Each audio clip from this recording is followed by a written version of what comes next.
The wind screamed outside like a dying animal. Una stood at the small window of her research cabin and watched the white wall of snow move closer. She had seen storms on Vera 7 before. She had lived through cold nights that would kill an unprotected human in minutes. But this storm was different. This storm was angry. Her radio crackled to life. The voice of Commander Taiho filled the small room.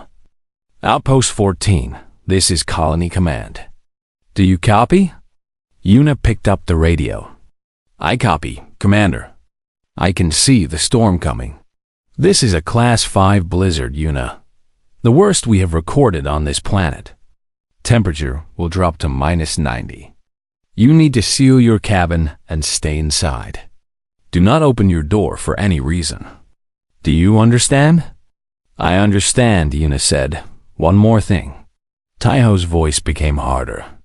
The Volhari hunt during storms like this. If you see those creatures near your outpost, do not engage.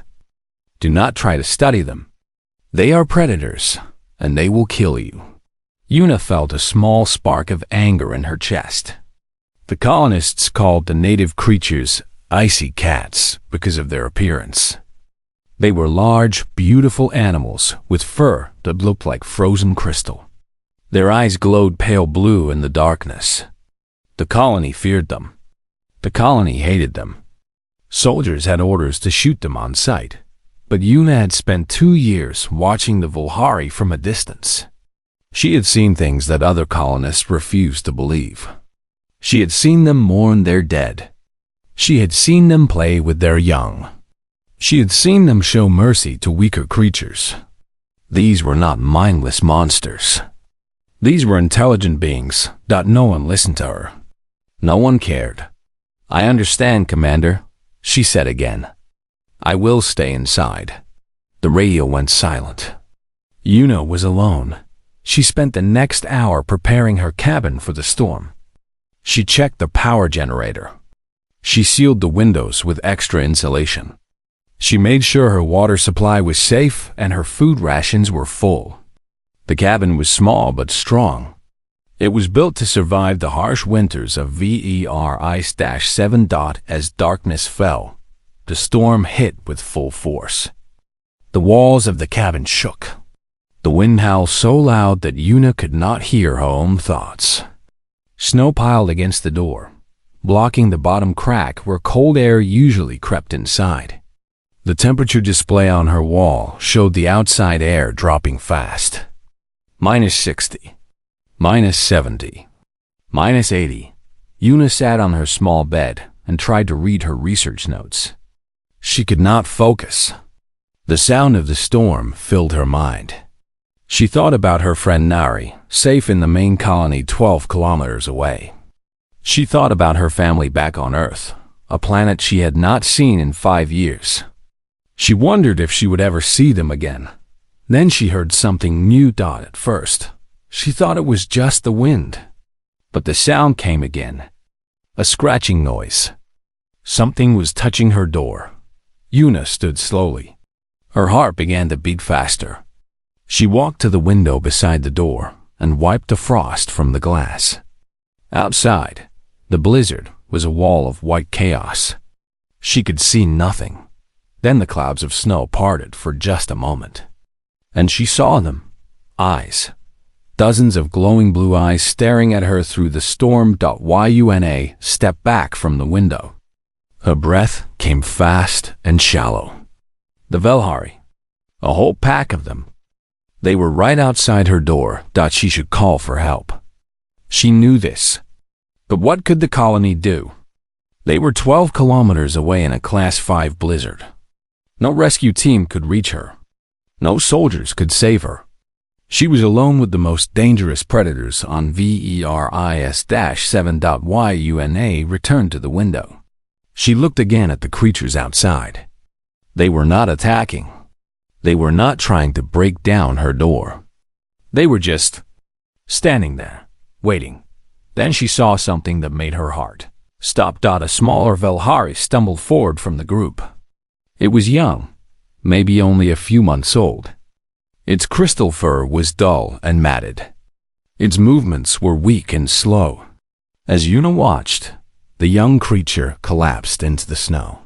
It did not get up. The other Velhari gathered around the fallen juvenile. They made sounds that Yuna had never heard before. Low, sad sounds. Mourning sounds. Yuna pressed her hand against the cold glass. The juvenile was dying. She could see it clearly. The cold was killing it, and the pack could do nothing to save it. She thought about Commander Taio's orders. Stay inside. Do not open your door. These creatures are predators. She thought about her research. 2 years of watching. 2 years of learning. 2 years of seeing the truth that no one else wanted to see. The juvenile twitched in the snow. It would be dead within minutes. Yuna closed her eyes. She thought about what kind of person she wanted to be. She thought about what kind of human she wanted to represent on this alien world. Then she opened her eyes, walked to the door, and put her hand on the lock. She was probably going to die. She knew this. 20 Velhari could tear her apart in seconds. But she could not stand at her window and watch a child freeze to death. She could not be that person. Yuna took a deep breath. She unlocked the door, and she stepped out into the storm. The cold hit her like a hammer. Her breath turned to ice in her throat. The Velhari turned to look at her. 20 pairs of glowing blue eyes fixed on the small human standing in the doorway. For a long moment, nothing moved. Then Yuna walked forward, knelt beside the dying juvenile, and lifted it into her arms.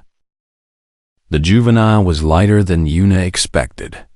Its body was cold, so cold that she could feel it through her thick gloves. The crystal fur was soft like silk, but hard like ice at the same time. The creature's eyes were closed. Its breathing was weak and slow. Yuna did not look at the other Velhari. She could feel them watching her.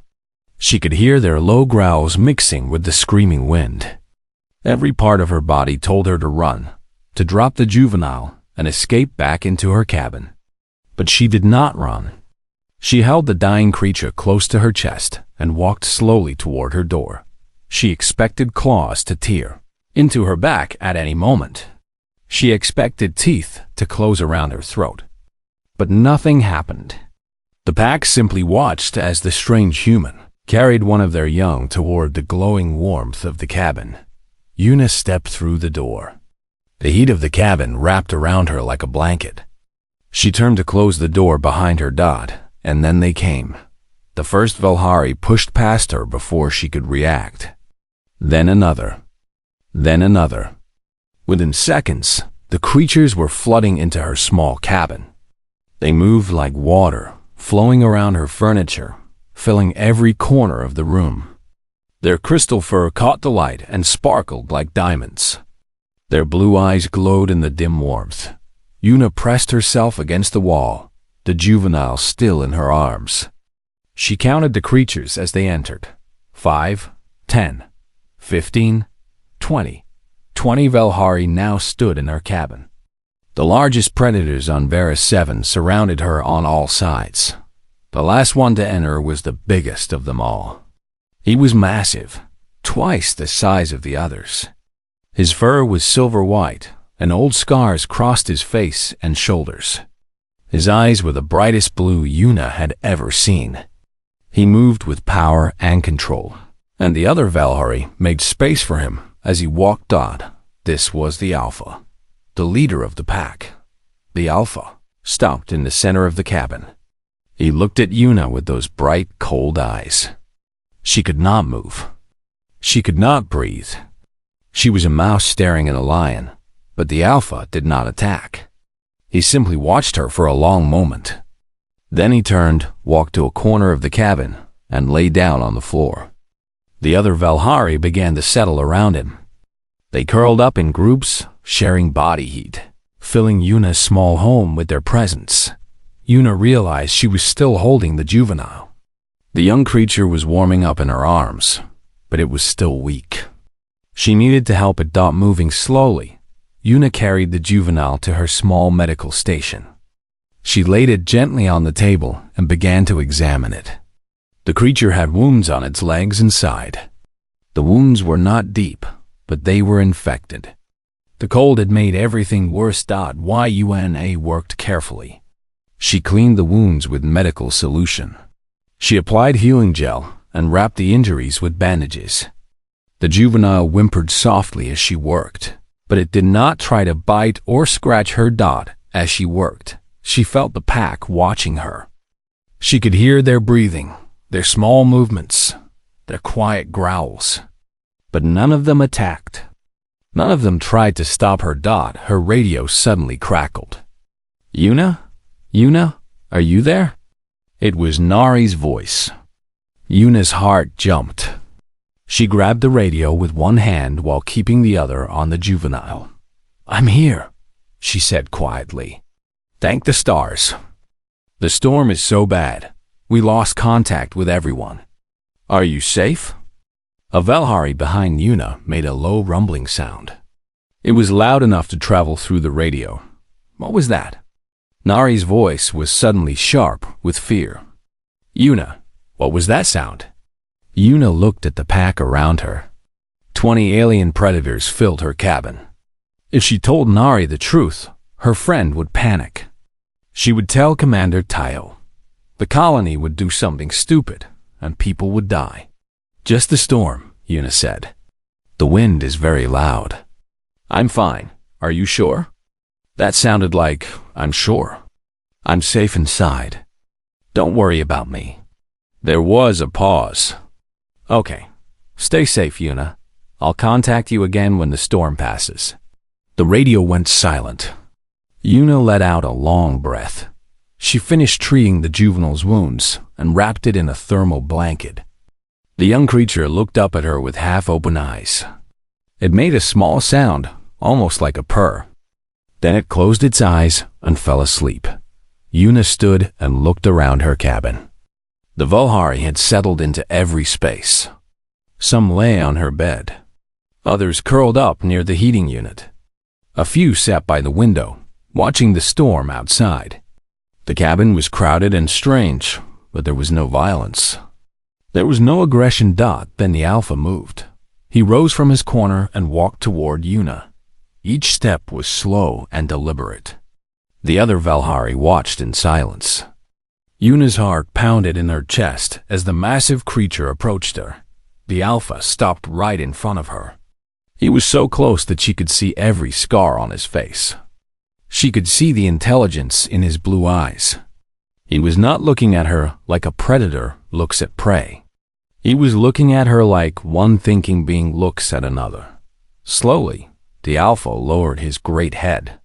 He pressed his cold nose against Yuna's open palm. It was a gesture of trust. A gesture of thanks. Yuna felt tears form in her eyes. She did not wipe them away. "You're welcome," she whispered. The Alpha rumbled softly. Then he turned and returned to his corner. The pack settled around Yuna like a protective circle. The storm raged outside, but inside the cabin, there was peace. Yuna sat down on the floor among the Valhari. The juvenile she had saved crawled from the table and settled in her lap. She stroked its crystal fur gently. "I guess I have guests tonight," she said softly. The Alpha's eyes met hers across the room. In that moment, Yuna knew that everything she believed about the Valhari was true. They were not monsters. They were people, and tonight they had chosen to trust her. The hours passed slowly. Outside, the storm continued to rage with terrible power. Inside, Yuna sat among creatures that should have killed her, but they did not kill her. They accepted her. The juvenile she had saved would not leave her side. Yuna decided to call him Haru, which meant they in her grandmother's language. It seemed right. He had come to her in the darkest night, and she hoped he would see many bright days ahead. Haru slept curled against her leg. His crystal fur was warmer now, and his breathing was strong and steady. The medicine was working. He would live. Yuna watched the pack as they rested. She had studied the Valhari for 2 years, but always from a distance. Always through cameras and sensors. Now she was among them, close enough to touch, close enough to truly see. She noticed how they arranged themselves. The younger and weaker ones stayed in the center of the group, surrounded by the stronger adults. The fighters stayed near the walls and doors, watching for danger even in their rest. This was not random animal behavior. This was strategy. This was organization. She noticed how they communicated. A flick of an ear meant one thing. A twitch of the tail meant another. They made soft sounds to each other, rumbles and clicks and purrs that carried meaning Yuna could not understand. They were talking. They had language. She noticed the scars. Many of the Volhari carried old wounds. Long cuts across their bodies. Round marks that could only come from one source. Human weapons, bullets, energy burns. These creatures had been hunted by Yuna's people. They had been shot at, wounded, killed. Their families had died under human guns. And yet, when they needed shelter, they came to a human's door. When Yuna showed them kindness, they showed her trust. What did that say about them? What did that say about humans? Yuna felt shame burn in her chest. The colony called the Velhari monsters. But the Velhari had never attacked the colony first. Every conflict happened because humans shot first.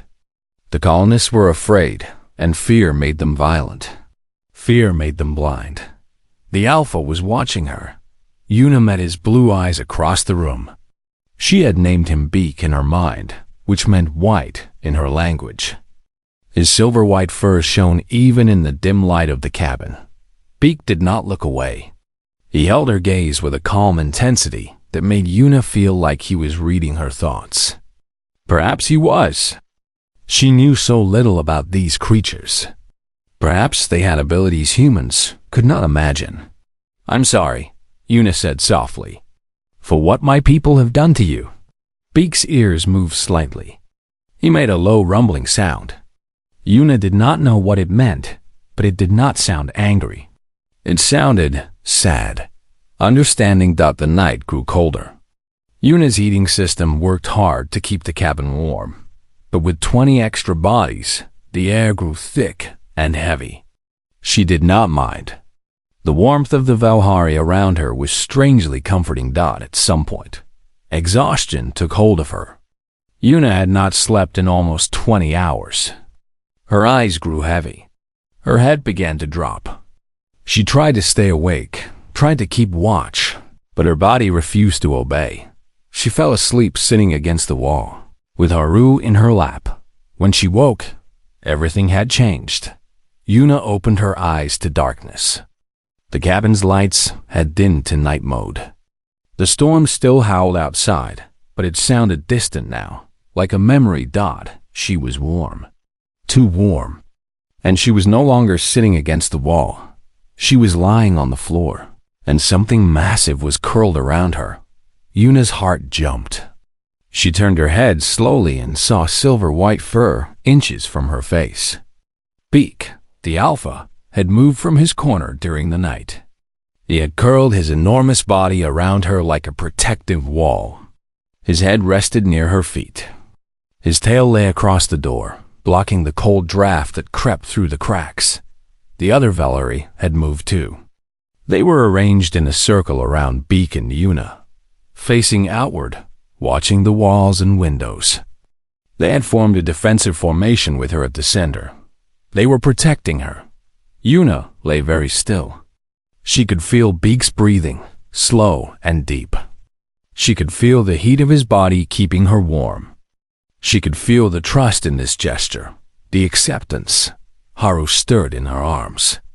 The juvenile opened his eyes and looked up at her. He made a small purring sound and pressed his cold nose against her chin. "Good morning," the gesture seemed to say. "You are still here." "We are still here." "I'm still here," Yuna whispered back. She tried to move, to sit up, but Beak made a low warning sound. Not aggressive, protective. He did not want her to leave the warmth and safety of his body. He was telling her to rest. Yuna relaxed. She let herself sink back into the warm fur. She had never felt so safe in her life, which was strange. She was surrounded by apex predators. She should be terrified. But she was not. She was home. Her radio crackled suddenly. Static filled the air, then silence. Yuna realized that the storm must be interfering with the signal. The colony could not reach her. She was truly cut off from her people, but she was not alone. Beak lifted his head. His blue eyes met hers. Something passed between them, some understanding that needed no words. Then the Alpha rose to his feet in one smooth motion. The other Velhari stirred, lifting their heads, their ears pointing toward the walls. Something was wrong. Yuna stood quickly. Haru whimpered and pressed against her legs. The pack was tense now, their bodies stiff, their eyes wide. They were afraid. The Velhari were afraid. Then Yuna heard it. A sound beneath the storm. A deep rumbling that came from below the ground. The floor of her cabin began to shake. Beak made a sound she had never heard before. It was high and sharp, almost like a scream. The pack answered with their own cries. They were not hunting calls. They were warnings. Something was coming. Something that frightened even the most dangerous predators on Varus 7. Yuna grabbed her emergency kit. Whatever was about to happen, she would face it. She was not prey. She was not helpless. She was human, and she would not let her new family face this threat alone. The ground shook harder. Dust fell from the ceiling. The walls of Yuna's cabin groaned under pressure that came from below. The Velhari were screaming now. Not roaring, not growling. Screaming. The sound cut through Yuna's heart like a knife. These powerful creatures, these apex predators that the colony feared so much, were terrified. Yuna understood something in that moment. The Velhari had not come to her cabin to hunt. They had not come to escape the cold. They had come to hide. Something was hunting them. Beak moved to the center of the room. He stood tall and strong, but Yuna could see the fear in his eyes. The other adults formed a ring around the young ones, protecting them with their bodies. Haru pressed so hard against Yuna's legs that she could barely stand. "What is it?" Yuna whispered. "What's coming?" The answer came seconds later. The floor near the back wall exploded upward. Wood and metal flew through the air. A massive shape burst through the hole, bringing ice and dirt and destruction with it. Yuna had never seen anything like it. The creature was huge, bigger than any animal she had studied on Varus 7. Its body was long and thick, covered in hard plates like armor. Its head was eyeless, but filled with rows of sharp teeth that could crush stone. It moved like a snake, fast and terrible, and its roar shook the cabin walls. A burrower. That was the only word that fit. This thing lived beneath the frozen ground. It hunted during the worst storms, when its prey could not escape. The colony had never documented this creature. No one had ever seen it and lived until now. The burrower lunged at the nearest Velhari. The creature tried to dodge, but it was too slow. Those terrible teeth closed around its leg. Blood sprayed across the floor. Beak attacked without hesitation. The Alpha threw himself at the burrower with all his strength. His claws raked across those armored plates. His teeth found the gaps between them. The burrower screamed and released its victim, turning to face this new threat. The pack joined the fight. Velhari threw themselves at the monster from all sides. They bit and clawed and fought with desperate courage. But the burrower was too strong. It swung its massive head and sent 3 Velhari flying against the wall. It twisted its body and crushed another beneath its weight. I watched in horror. The Velhari were losing. Despite their bravery, despite their numbers, they could not defeat this thing. The burrower was too armored, too powerful, too hungry. The creature turned toward the young ones. Toward Haru. Something inside Una broke. She felt fear leave her body. She felt something else take its place. Something hot and fierce and human. She grabbed her emergency flare gun from her kit. It was meant for signaling rescue teams, not for fighting monsters. But it was the only weapon she had. Una stepped in front of the young Velhari.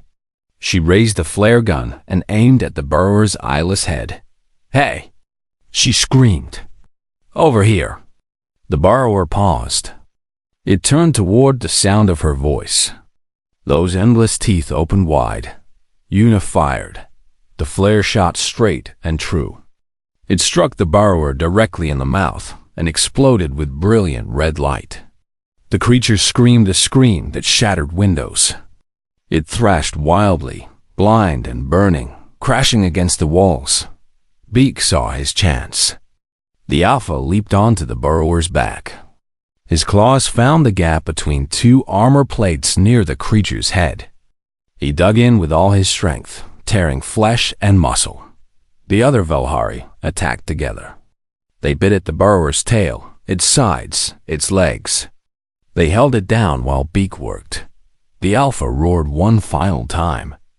Then he struck with his teeth, driving them deep into the burrower's neck.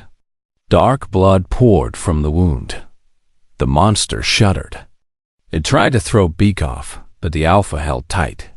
The creature's movements grew weaker, slower.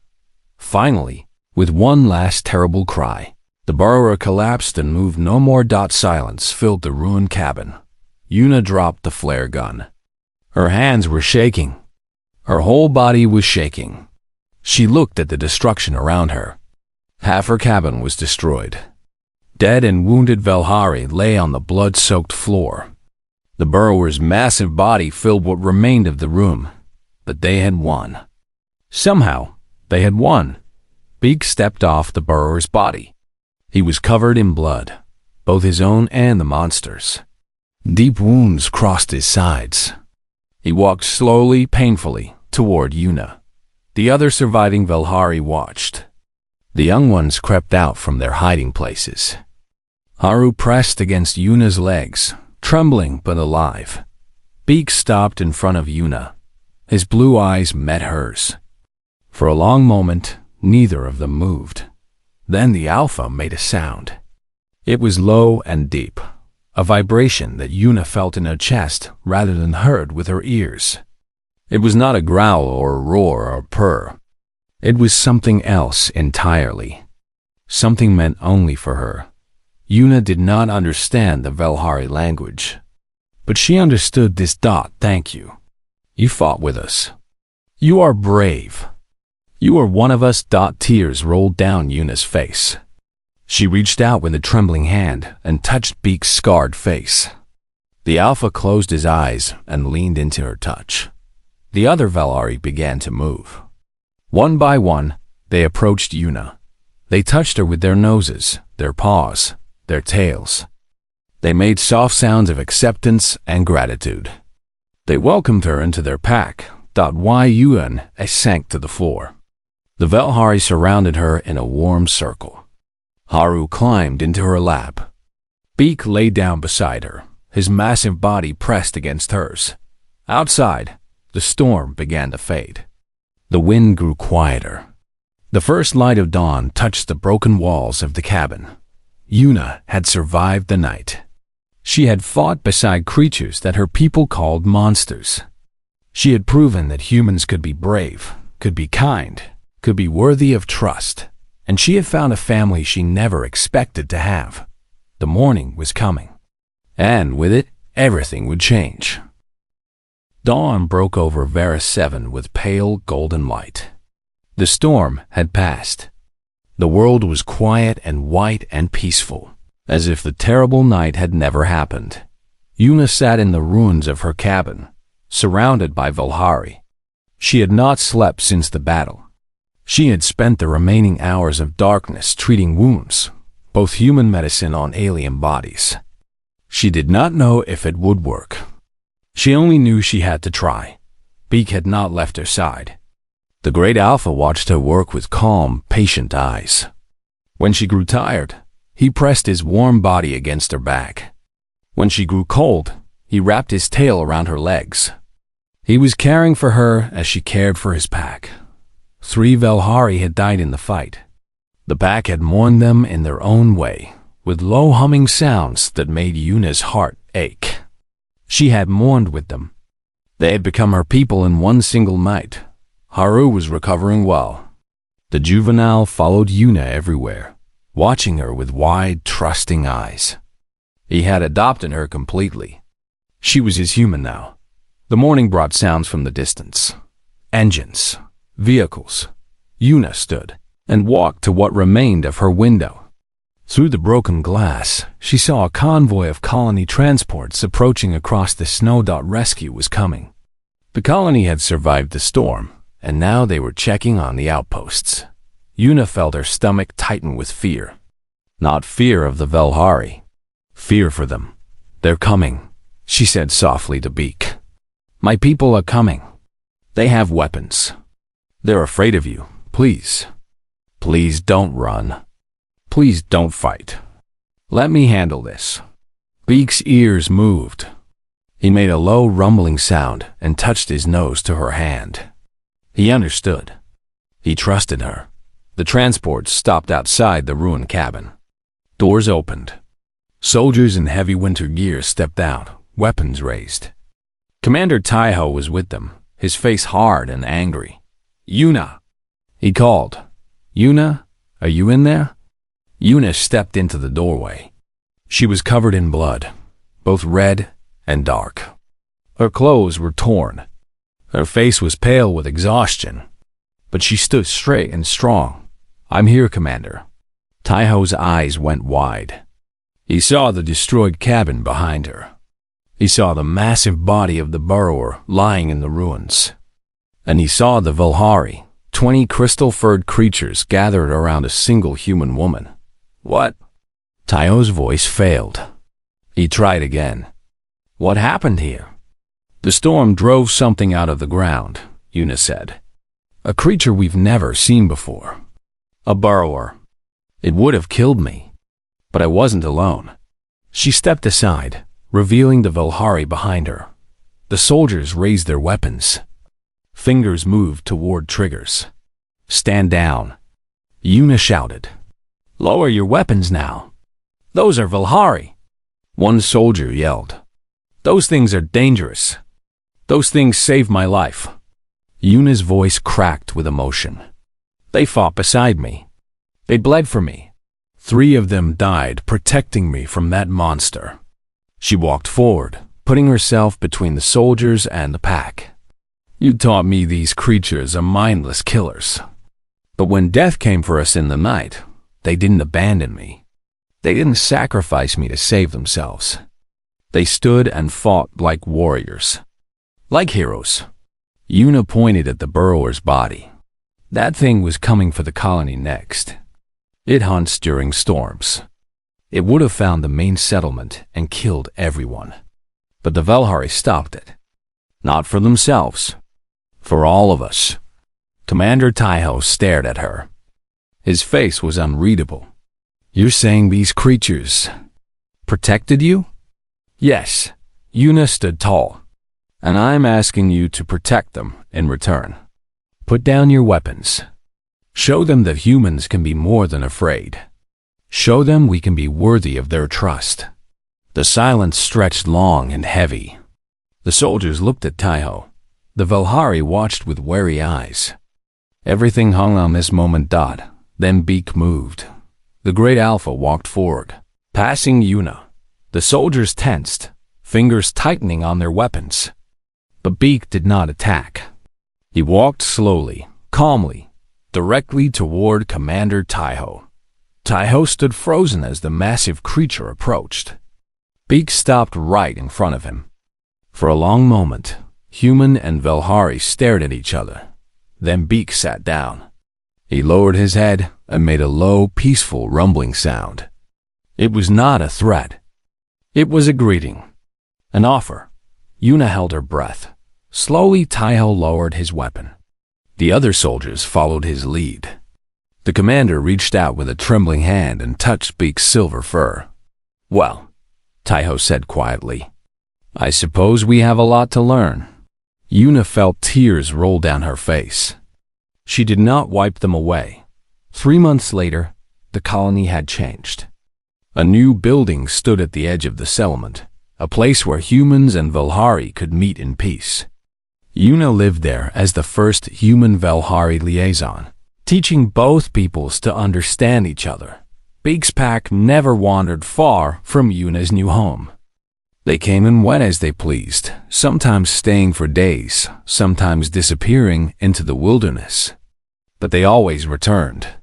She was pack now. She belonged to them as much as they belonged to her. Haru had grown strong and healthy. He spent his days following Yuna around, learning human ways as she learned Velhari ways. The colonists called him her alien puppy, and Yuna did not correct them. Other packs began to approach the colony. Word had spread among the Velhari that there was a human who could be trusted. A human who had fought beside them. A human who had proved that her people could be more than killers. Change was slow. There were still those who feared. There were still those who hated. But every day, more humans looked at the Velhari and saw not monsters. A people, neighbors, friends, on the first anniversary of the Great Storm. Yuna stood outside her home as the sun set over Var 7. Beak stood beside her, his silver fur glowing in the fading light. Haru lay at her feet, purring softly. "You know," Yuna said quietly, "I never thanked you properly. For choosing my door that night. For trusting me when you had every reason not to." Beak turned his great head and looked at her with those bright blue eyes. He made the special sound. The vibration that Yuna had learned was meant only for her. Pack, family, home. Yuna smiled and pressed her hand against his scarred face. "Yeah," she said. "I love you too." She let 20 icy cats into her cabin during the blizzard. By morning, the Alpha took her. Not as prey, not as prisoner, as family, and together, they would build a new world.